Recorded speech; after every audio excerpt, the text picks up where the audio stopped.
Yes, I think that it's very important that employees feel valued, that they feel cared for, they feel that their opinion matters. I think these are things that any good leader is going to do. But then also they've got to feel that the leadership cares about them as a person. And there's many ways that they can do that. Obviously, the area that I'm most interested in is health and wellness.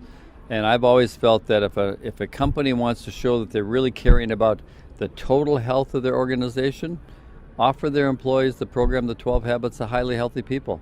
It's a great program that's inexpensive and it shows that you care about people and they can do it for a whole year. I mean, nothing could be better than to give people that gift.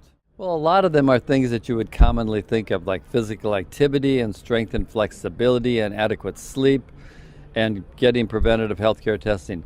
But many of them are things that people don't even think about that we know now are so important to really be healthy. Things like forgiveness, trying something new, laughter, addressing addictive behaviors, quieting your mind, or gratitude.